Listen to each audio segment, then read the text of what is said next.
જીવતા જીવતો સુખ નહીં પરંતુ મૃત્યુ બાદ પણ તંત્રના અધિકારીઓના પાપે રાજ્યમાં આ ગામમાં સુખીથી અંતિમ સંસ્કાર પણ નસીબમાં નથી। ચોમાસામાં સ્થાનિકો ખુલ્લામાં અંતિમ સંસ્કાર માટે મજબૂર બન્યા।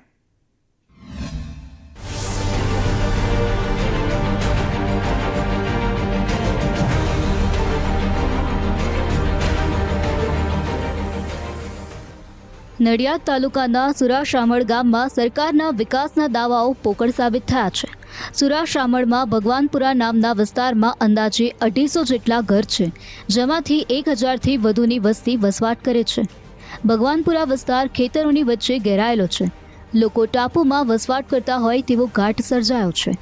તંત્રના પાપે સ્થાનિકો કાચા રસ્તાથી ત્રાહિમામ પુકારી ઉઠ્યા છે। ભગવાનપુરાના લોકો તળાવ કિનારે ટેકરા પર વર્ષોથી ખુલ્લામાં અંતિમ સંસ્કાર કરવા માટે મજબૂર બન્યા છે।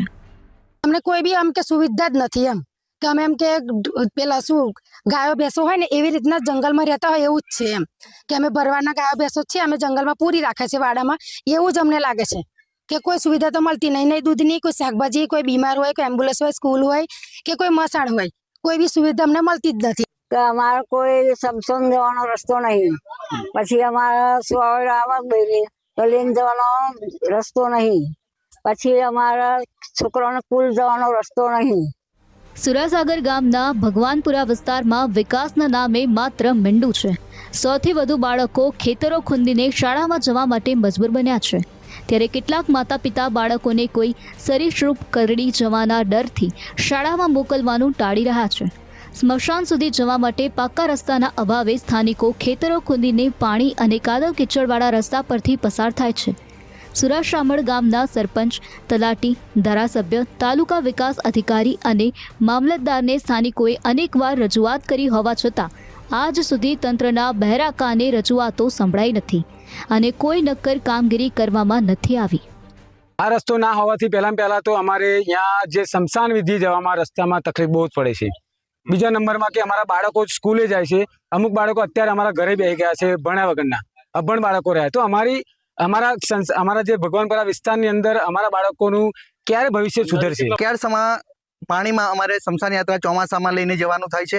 અત્યારે અમારે મોટરસાઇકલ, ગાડી, બાઇક કોઈ બી વસ્તુ હોય એ અહીંયાથી 1.5 કિલોમીટરની અંતરમાં રોડ અમારે છે, બહાર મોઢેપુરાવાળા ચકલાસીવાળો રોડ પડે છે, ત્યાં અમારે સાધન રોડની માથે મૂકી અને પછી અમારે આવવાનું થાય છે। વિષય એવો છે કે આ જ પ્રશ્ન ગયા વર્ષે 2023માં આઈ થિંક 7 થી 10મા મહિનાની વચ્ચે ઘટિત થયેલો, જેમાં આપણા દ્વારા અને બીજા બધા મીડિયા પત્રો દ્વારા બી જાહેરાત થઈ હતી કે જે જગ્યાએ સ્મશાનની વિધિ ત્યાં થતી નથી એવો વિષય થયેલો।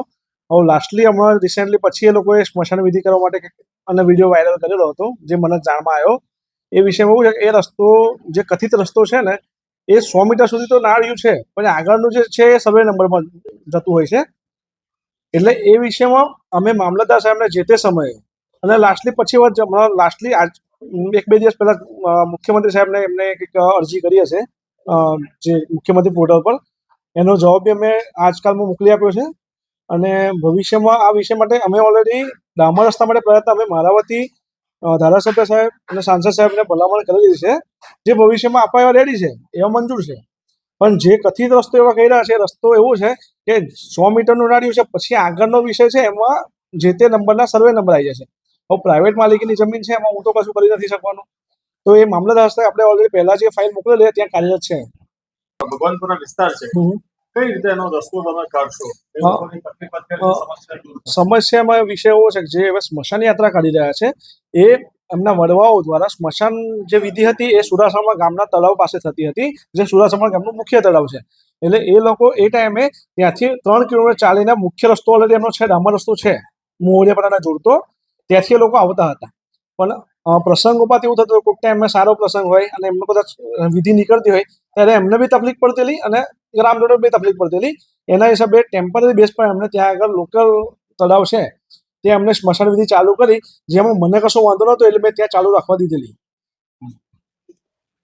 જે રસ્તાની મુખ્ય માંગ છે એનું નિરાકરણ શું, સોલ્યુશન શું? રસ્તાની માંગમાં એવું છે કે મોવડિયાપરા જે રસ્તો છે એ ઓલરેડી ડામરથી કનેક્ટેડ છે અને ત્યાંથી જે એમનો વિસ્તાર છે જે ભગવાનપુરા કહી રહ્યા છે ત્યાંથી ડામર રસ્તાની આપણે રજૂઆત ધારાસભ્ય સાહેબ અને સાંસદ સાહેબને ઓલરેડી કરેલી છે। પણ જે કથિત રસ્તો એવો માંગી રહ્યા છે શક્તિનગરમાં નીકળતો, એ રસ્તામાં 100 મીટર નાળ્યું છે, ત્યાંથી આગળ કોઈ છે નહીં, સર્વે નંબરની જમીન છે. એ હવે મારા હસ્તકમાં આવતી નથી કારણ કે સીમ વિસ્તાર છે. એટલે મામલતદાર સાહેબની આગેવાનીમાં જે કાંઈ કાર્યવિધિ થશે અને જે પણ નિર્ણય આવશે એના પર અમે કાર્યવિધિ કરીશું. જો રસ્તો મંજૂર થશે તો અમે કરવા રેડી છીએ. ગ્રામજનોએ સ્મશાન સુધી જવાનો પાક્કો રસ્તો બનાવવાની માંગ કરી છે, જેથી અંતિમ ક્રિયા વખતે પડતી મુશ્કેલીઓમાંથી રાહત મળે.